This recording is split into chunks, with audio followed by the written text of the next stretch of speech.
मेरा नाम अभिषेक है और आज मैं लेकर आया क्लास 10 का chapter 3 metal and non metal का new topic chemical properties of metal and chemical properties of non metal. तो बच्चों पिछली क्लास में हमने इंट्रोडक्शन में देखा था physical properties of metal and non metal. तो आज हम बच्चों बात करने वाले हैं केमिकल प्रॉपर्टीज की। मेटल कैसे रिएक्ट करता है ऑक्सीजन से, कैसे रिएक्ट करता है वाटर से और कैसे रिएक्ट करता है एसिड से या सॉल्ट सॉल्यूशन से। तो देखते हैं बच्चों आज का जो हमारा टॉपिक है, टॉपिक का नाम है बच्चों chemical properties of non metal and metals. तो बच्चों आज हम बात करने वाले हैं chemical properties of metals and non metals. तो आज का जो बच्चों हमारा टॉपिक है chemical properties of metal and non metals. तो बच्चों केमिकल प्रॉपर्टीज ऑफ मेटल यानी सबसे पहली प्रॉपर्टीज हम देखेंगे, सबसे पहले हम बात करेंगे केमिकल प्रॉपर्टीज ऑफ मेटल्स की। Chemical properties of metals, chemical properties of metals. तो बच्चों सबसे पहले हम देखते हैं कि जितने भी मेटल्स हैं almost all metal react with oxygen to form metal oxides. तो जितने भी मेटल्स हैं लगभग सभी मेटल ऑक्सीजन से रिएक्ट करते हैं और बनाते हैं मेटल ऑक्साइड। तो सबसे पहला पार्ट जो हम देखेंगे reaction of metal with oxygen, reaction of metal with oxygen.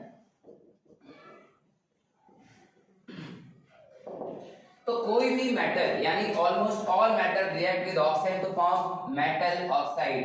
तो वर्ड इक्वेशन हम देखते हैं कि जनरली सभी मेटल ऑक्सीजन से रिएक्ट करते हैं और क्या बनाते हैं बच्चों मेटल ऑक्साइड, मेटल ऑक्साइड।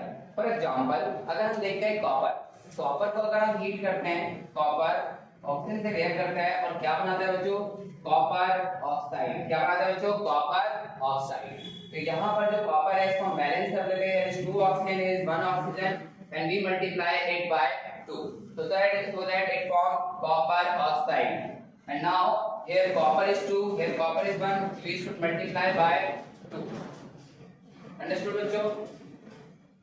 इसके बाद हम देखते हैं कि जो कॉपर ऑक्साइड यहाँ पर फॉर्म हुआ है वो ब्लैक कलर का है। जो कॉपर है copper 2 oxide and that is black. तो इसके ऊपर ब्लैक कोटिंग आ जाती है बच्चों copper oxide due to formation of oxide layer on copper. तो यानी मेटल जो रिएक्ट कर रहे हैं ऑक्सीजन से तो वो बना रहे हैं कॉपर ऑक्साइड यानी मेटल ऑक्साइड। अब हम बात करते हैं और एग्जांपल्स की, जैसे अगर कोई सोडियम है for example sodium react with oxygen तो ये क्या बनाएगा हमारा बच्चों सोडियम ऑक्साइड Na2O। ये क्यों बन रहा है ये तो आपको पता ही है कि सोडियम की वैलेंसी 1 होती है ऑक्सीजन की 2 होती है, क्रॉस मल्टीप्लाई करेंगे तो ये फॉर्मूला हो जाएगा Na2O बच्चों। ठीक है तो ये हमने देखा। अब हम रिएक्शन को बैलेंस करते हैं, 2 oxygen here is 1 oxygen so we should multiply it by 2. now the sodium is 4, 2 2 are 4 and here is 1 so we should multiply by 4। तो ये रिएक्शन भी हमारी बैलेंस है यानी हमने देखा कि मेटल ऑक्सीजन से रिएक्ट करते हैं और मेटल ऑक्साइड बनाते हैं। बट ये रिएक्शन बहुत ही विगरसली होती है और इस रिएक्शन में काफी अमाउंट में हीट प्रोड्यूस होती है। These are exothermic reaction. But इसीलिए हमने जो सोडियम है सोडियम मेटल है तो उसको हम केरोसिन ऑयल में रखते हैं to cut off the supply of oxygen ताकि ऑक्सीजन की सप्लाई को कट किया जा सके। नेक्स्ट हम ले लेते हैं कि एल्यूमिनियम। एल्यूमिनियम अपने आप को कोरोजन से बचाने के लिए खुद से इटसेल्फ अपने आप से एक ऑक्साइड की लेयर को डिपॉजिट कर देता है। For example aluminium react with oxygen it form aluminium oxide, aluminium oxide. तो एल्यूमिनियम ऑक्सीजन से जब रिएक्ट करता है तो ये बना लेता है एल्यूमिनियम ऑक्साइड। एल्यूमिनियम की वैलेंसी 3 ऑक्सीजन की 2 क्रॉस मल्टीप्लाई करेंगे तो ये हो जाएगा Al2O3 तो Al2O3। तो यानी यहाँ पर हम एल्यूमिनियम को बैलेंस करते हैं और ऑक्सीजन को तो we should multiply by 2 is here तो 3 of 3 to the 6 and 3 is here 3 to the 6। तो ऑक्सीजन को हमने बैलेंस कर लिया। now we should balance the aluminum 2 to the 4 here is 4। तो एल्यूमिनियम ऑक्सीजन से रिएक्ट करता है और एल्यूमिनियम ऑक्साइड बना लेता है और ये एकमात्र ऐसा मेटल है जो कोरोजन से खुद से बचा पाता है यानी खुद अपने आप से ऑक्साइड लेयर डिपॉजिट कर लेता है। एंड हम आर्टिफिशियली भी इसके ऊपर ऑक्साइड लेयर डिपॉजिट कराते हैं। The process is called anodising. उस प्रोसेस को कहा जाता है बच्चों एनोडाइजिंग प्रोसेस। और भी हम एग्जांपल ले सकते हैं जैसे मैग्नीशियम है, मैग्नीशियम को अगर हम ऑक्सीजन की प्रेजेंस में बर्न करते हैं तो ये हमारा हो जाता है magnesium oxide, magnesium oxide 2Mg+O2 2MgO। तो बच्चों आप सभी ने देखा कि किस तरह से मेटल ऑक्सीजन से रिएक्ट करते हैं और हमारा मेटल ऑक्साइड्स बनाते हैं। ये जो मेटल ऑक्साइड्स होते हैं बेसिक नेचर के होते हैं, क्योंकि जब भी ये वाटर से रिएक्ट करते हैं तो ये मेटल हाइड्रोक्साइड बनाते हैं जो कि बेस होते हैं एक तरह से। देखते हैं बच्चों, अब उससे स्क्रीनशॉट लीजिए।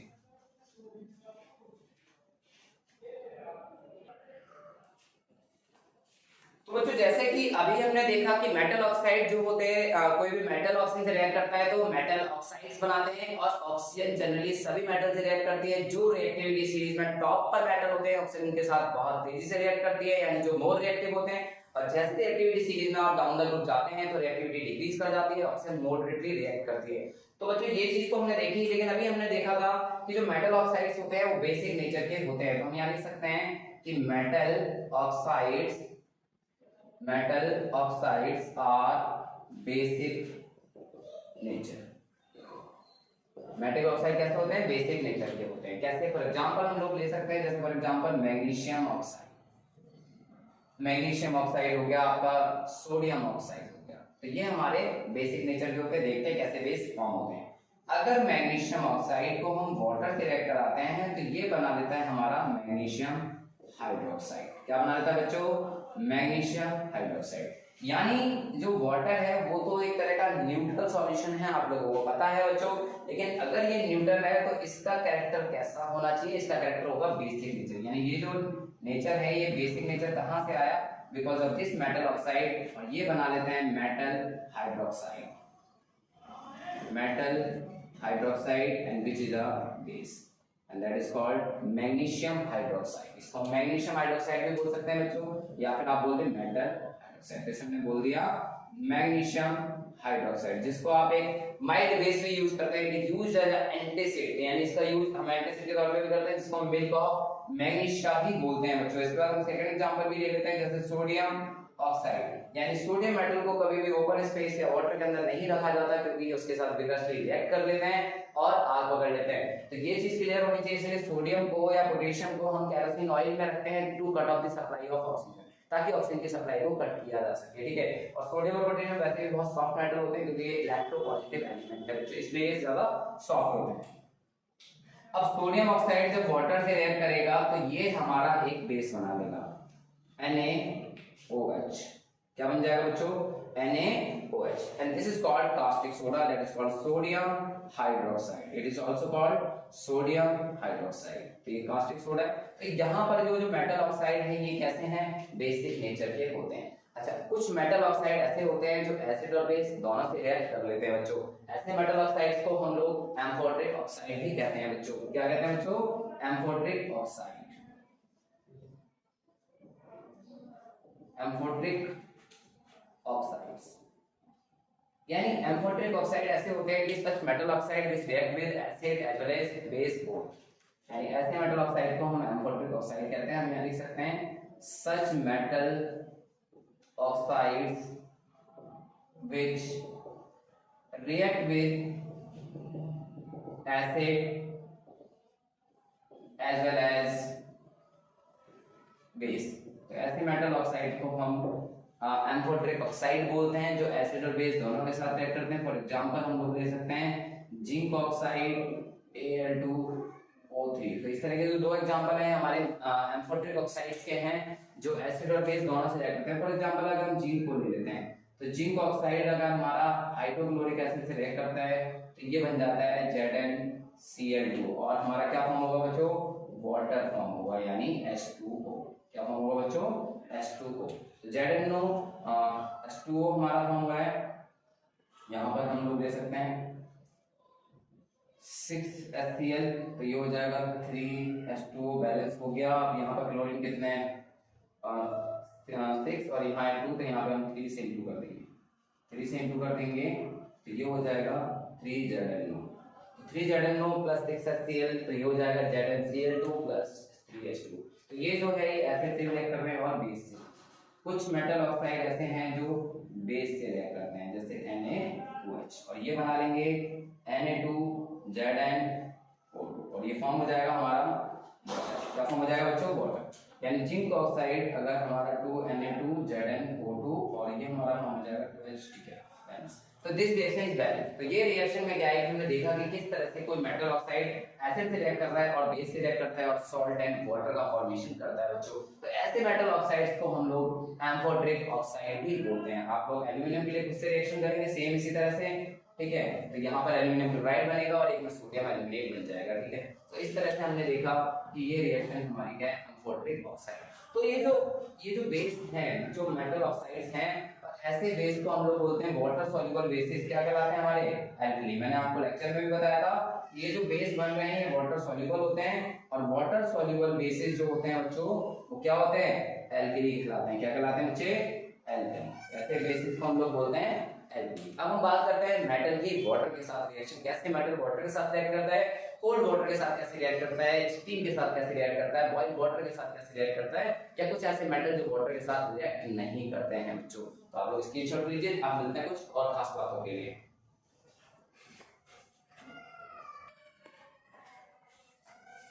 तो जो बात करते हैं अब हम मेटल की रिएक्शन वाटर के साथ, कि कैसे मेटल हमारे वाटर के साथ रिएक्ट करते हैं बच्चों। तो देखते हैं second, metal react with water. Metal react with water. तो कुछ मेटल हमारे वाटर के यानी कोल्ड वाटर के साथ रिएक्ट करते हैं। देखते हैं reaction of metal with reaction with cold water. Reaction with cold water. कुछ मेटल ऐसे हैं जो सिर्फ कोल्ड वाटर से रिएक्ट करते हैं। फॉर एग्जांपल अगर हम देखें, सोडियम हो गया हमारा, पोटेशियम। तो जो सॉफ्ट मेटल हैं जो रिएक्टिविटी सीरीज में टॉप पर होते हैं वो कैसे रिएक्ट करते हैं देखते हैं बच्चों। यानी मेटल अगर वाटर से रिएक्ट करेंगे तो क्या बनाएंगे बच्चों, मेटल हाइड्रोक्साइड। क्या बनाएंगे बच्चों, मेटल हाइड्रोक्साइड। और इसके साथ साथ फॉर्म होगी हमारी हाइड्रोजन गैस, जिसकी वजह से ये मेटल फायर को कैच कर लेते हैं, इजीली आग पकड़ लेते हैं बच्चों। तो जैसे हमने देखा कि सोडियम को अगर हम वाटर से रिएक्ट कराते हैं तो ये बना लेता है सोडियम हाइड्रोक्साइड। क्या बना लेता है बच्चों, सोडियम हाइड्रोक्साइड। और हमारी कौन सी गैस रिलीज होती है, हाइड्रोजन। यहाँ पर हमने देखा कि किस तरह से वाटर रिएक्ट कर रहा है हाइड्रोजन से। तो यहाँ पर हमने लिया सोडियम 2Na प्लस H2O, ये हो गया 2H2O, तो ये हो गया हमारा 2NaOH। बैलेंस कर दिया हमने इस रिएक्शन को।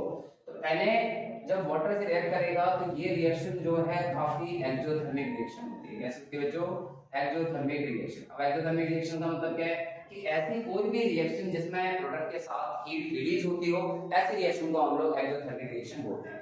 तो हमने देखा कि सोडियम जब वाटर से रिएक्ट कर रहा है तो मेटल हाइड्रोक्साइड फॉर्म हो रहा है और कौन सी गैस रिलीज हो रही है, हाइड्रोजन गैस रिलीज हो रही है। और हाइड्रोजन गैस को हम कैसे टेस्ट कर सकते हैं कि एक बर्निंग मैच स्टिक को जब हम किसी कंटेनिंग वेसल या टेस्ट ट्यूब के पास लेकर जाते हैं जिसमें से हाइड्रोजन गैस निकल रही है तो वो बर्न होती है विद अ पॉप साउंड। कैसे साउंड होती है बच्चों, पॉप साउंड। तो ये क्लियर है आप लोगों को। नेक्स्ट हम देख लेते हैं पोटेशियम के साथ भी रिएक्शन देख लेते हैं कि पोटेशियम कैसे रिएक्ट करते हैं। तो पोटेशियम हमने लिया, पोटेशियम को वाटर से रिएक्ट कराया और ये बन जाता है हमारा KOH यानी पोटेशियम हाइड्रोक्साइड और रिलीज होती है हमारी हाइड्रोजन गैस। तो यहाँ पर हम इसे बैलेंस कर सकते हैं 2K 2H2O 2K2OH और ये गैस कौन सी रिलीज हो रही है, हाइड्रोजन गैस। यानी कोई भी मेटल, यानी जनरली जो सोडियम है, पोटेशियम है, ये मेटल जब कोल्ड वाटर से रिएक्ट करते हैं तो ये हाइड्रोजन गैस प्रोड्यूस करते हैं और बेस प्रोड्यूस करते हैं, यानी मेटल हाइड्रोक्साइड और बेस प्रोड्यूस करते हैं, हाइड्रोजन गैस प्रोड्यूस कर सकते हैं। और ये रिएक्शन बहुत ही ज्यादा एक्सोथर्मिक होती है, काफी अमाउंट में हीट रिलीज होती है। इसीलिए सोडियम और पोटेशियम मेटल को हम लोग वाटर के अंदर स्टोर नहीं करते हैं क्योंकि उसके साथ वो आग पकड़ लेते हैं, ठीक है। इसीलिए हम उसको केरोसिन ऑयल में रखते हैं। ये मैं आपको पहले भी बता चुका हूं। और अब हम बात कर लेते हैं reaction with cold water, reaction with boiled water. अब हम बात करेंगे बॉइल्ड वाटर की। कुछ मेटल ऐसे हैं जो कोल्ड वाटर से रिएक्ट नहीं करते हैं। For example magnesium and calcium. तो मैग्नीशियम एंड कैल्शियम ऐसे मेटल्स हैं जो वाटर से रिएक्ट नहीं करते हैं। तो magnesium and calcium, magnesium and calcium. तो बच्चों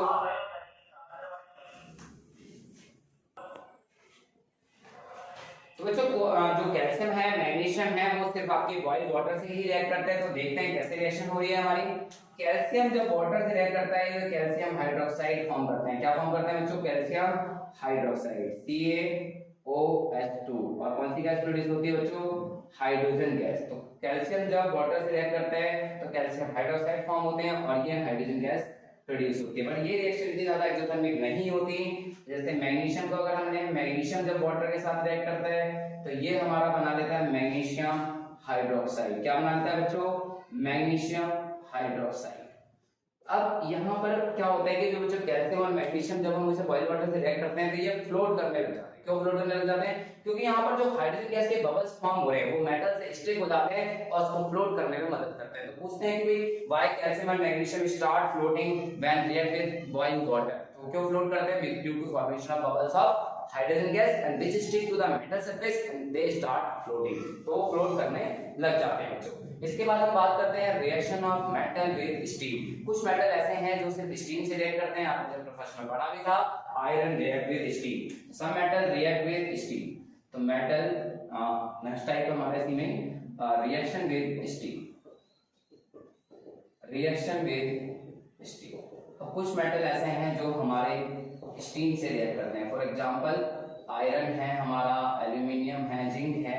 तो कुछ मेटल ऐसे हैं जो स्टीम से, फॉर एग्जांपल आयरन को जब हम स्टीम से रिएक्ट करते हैं यानी वाटर से रिएक्ट कराते हैं तो ये बना लेगा हमारा आयरन ऑक्साइड और प्रोड्यूस होगी हाइड्रोजन गैस। इस रिएक्शन को आपने बैलेंस भी करा था एटनटाइल मेथड से और एल्जेब्रिक मेथड से। तो जब हमने बैलेंस किया था हमने देखा था 3Fe 4H2O Fe3O4 और 4H2। तो यहाँ पर भी हाइड्रोजन गैस प्रोड्यूस होती है बच्चों। अगर कोई भी मेटल, मतलब ये तो हमारा आयरन के साथ हो गया और ये है हमारा एल्यूमिनियम। तो एल्यूमिनियम जब वाटर से रिएक्ट करता है तो ये बना लेगा हमारा Al2O3 और कौन सी गैस प्रोड्यूस होगी बच्चों? हाइड्रोजन। कौन सी गैस प्रोड्यूस होगी? हाइड्रोजन। तो ये चीज क्लियर होनी चाहिए आप लोगों को। 3H2 2Al और ये हो जाएगा हमारा 3H2। तो यहाँ पर हमने देखा कि कुछ मेटल हमारे कोल्ड वाटर से रिएक्ट कर रहे हैं जैसे कि सोडियम और पोटेशियम। कुछ मेटल ऐसे हैं जो बॉइल्ड वाटर से रिएक्ट कर रहे हैं जैसे मैग्नीशियम और कैल्शियम। और कुछ मेटल ऐसे हैं जो आपके स्टीम से रिएक्ट कर रहे हैं। यहाँ पर जो वाटर है वो टेकन लेंगे स्टीम की फॉर्म में, यानी it is taken in gaseous form. Understood बच्चों? अब हम बात करते हैं कुछ ऐसे मेटल हैं जो वाटर से और स्टीम से रिएक्ट करते ही नहीं है। तो आप लोग यहाँ पर नोट करके लिख सकते हैं कि gold, silver, platinum, copper does not react with steam, does not react with water। ये वाटर से रिएक्ट नहीं करते हैं बच्चों। तो अब हम बात करते हैं इसकी third chemical property, reaction of metal with acid. कौन से मेटल एसिड से रिएक्ट करते हैं बच्चों? आप लोग इसकी शॉर्ट लिखिए।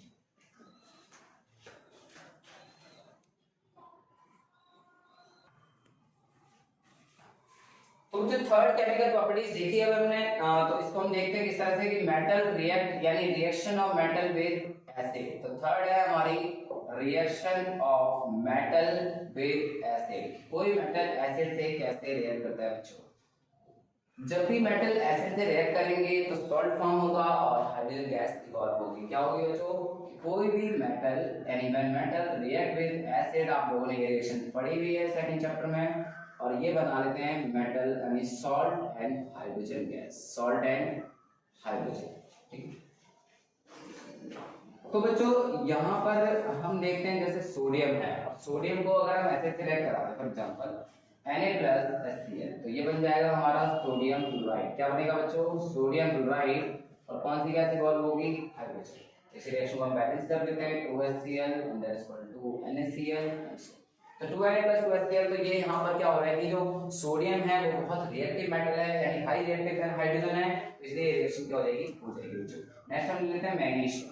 अगर मैग्नीशियम को हम हाइड्रोक्लोरिक एसिड से रिएक्ट कराते हैं तो ये बन जाता है मैग्नीशियम क्लोराइड। क्या बन जाता है बच्चों? Magnesium chloride. वैसे बैलेंस करते हैं तो ये हमारा यानी 2H मतलब H2 गैस यहाँ पर बाहर निकलेगी। तो सोडियम जो है वो मैग्नीशियम हाई रिएक्टिव है, ठीक है, और हाइड्रोजन से मोर रिएक्टिव है मैग्नीशियम। मान लो अगर कॉपर है, कॉपर अगर HCl से रिएक्ट करता है तो ये क्या होगा? बट कॉपर आपने देखा होगा रिएक्टिविटी सीरीज में, जो चैप्टर थर्ड में भी है, मैंने चैप्टर फर्स्ट में भी पढ़ाई थी डिस्प्लेसमेंट रिएक्शन, वहां पर हमने देखा कि copper is less reactive than hydrogen so that there is no reaction. यहां पर कोई रिएक्शन नहीं होगी बच्चों। तो almost all acids react with metal but nitric acid does not react with metal. Nitric acid metal से रिएक्ट नहीं करते हैं। तो आप ये नोट करके यहां पर लिख सकते हैं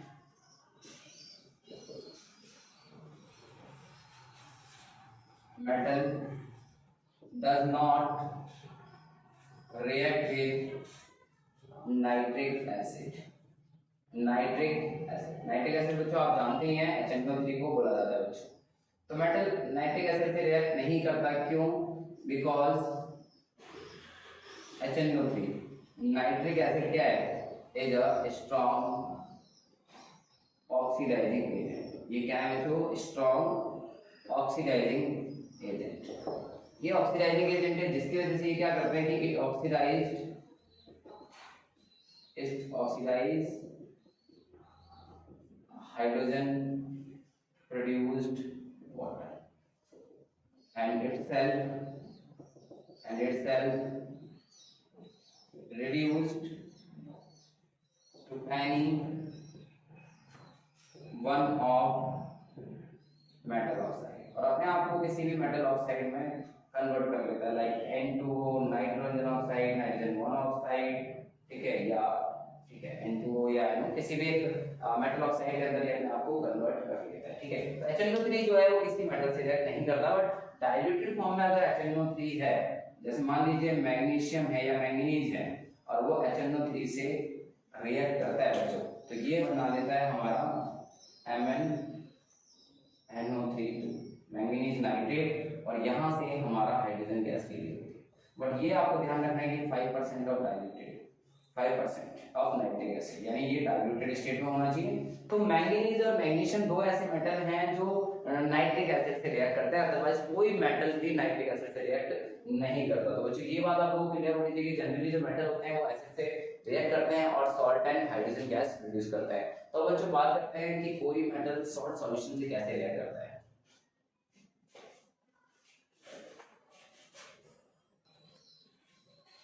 तो बच्चों फोर्थ प्रॉपर्टी देखते हैं, reaction of metal with solution of other metal salts. तो हमने क्या देखा बच्चों? Reaction of metal with other solution of metals, reaction of metal with other solution of metal, ठीक है। तो जैसे कि हमने देखा कि डिस्प्लेसमेंट रिएक्शन, अगर आप लोगों को याद है कि जिसमें हाई रिएक्टिव मेटल डिस्प्लेस कर देता है लेस रिएक्टिव मेटल को उसके कंपाउंड से, दैट इज कॉल्ड, यहां पर हम लोग कॉन्सेप्ट पढ़ेंगे डिस्प्लेसमेंट रिएक्शन। डिस्प्लेसमेंट रिएक्शन जैसे कि हमने देखा था कि आयरन को अगर कॉपर सल्फेट से रिएक्ट कराया जाता है तो iron is more reactive than copper. Iron क्या है? कॉपर से बहुत ज्यादा रिएक्टिव है, और वो क्या करेगा? कॉपर को डिस्प्लेस कर देगा उसके कंपाउंड से, तो ये बना लेगा हमारा फेरस सल्फेट और कॉपर हमारा डिस्प्लेस हो जाएगा। तो this reaction is called displacement reaction. तो ये रिएक्शन क्या है बच्चों? Displacement reaction. फॉर एग्जांपल अगर हम क्लोरीन लेंगे, नॉन मेटल लेंगे, नॉन मेटल भी ऐसा करते हैं, जैसे पोटेशियम आयोडाइड से रिएक्ट करेंगे तो ये क्या बना लेगा हमारा? KCl, और ये हो जाएगा आयोडीन, क्या हो जाएगा आपका? अलग हो जाएगा, तो 2K हो जाएगा और ये 2KCl। तो यानी कोई भी मेटल हो या कोई भी नॉन मेटल हो, non metal high reactive non metal less reactive non metal को उसके कंपाउंड से डिस्प्लेस कर देता है, या हम कह सकते हैं कि high reactive metal less reactive metal को उसके कंपाउंड से डिस्प्लेस कर देता है। इस तरह के रिएक्शन को हम बोलते हैं डिस्प्लेसमेंट रिएक्शन। यानी कोई भी मेटल अगर with other solution of metal salt से रिएक्ट करेगा तो ये रिएक्शन होगी। तो मेटल जो हमारी केमिकल प्रॉपर्टीज थी वो आप लोगों को क्लियर हुई होंगी। ये मेटल जो होते हैं वाटर से रिएक्ट करते हैं, एसिड से रिएक्ट करते हैं, ऑक्सीजन से भी रिएक्ट करते हैं, सॉल्ट सॉल्यूशन से भी रिएक्ट करते हैं। अब हम बात करते हैं chemical properties of non metal.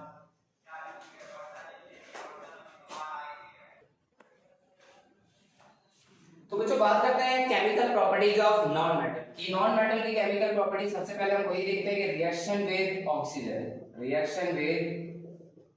Oxygen कि कोई भी नॉन मेटल ऑक्सीजन के साथ कैसे रिएक्ट करता है। तो हम देखते हैं कि non metal react with oxygen is form non metallic oxide.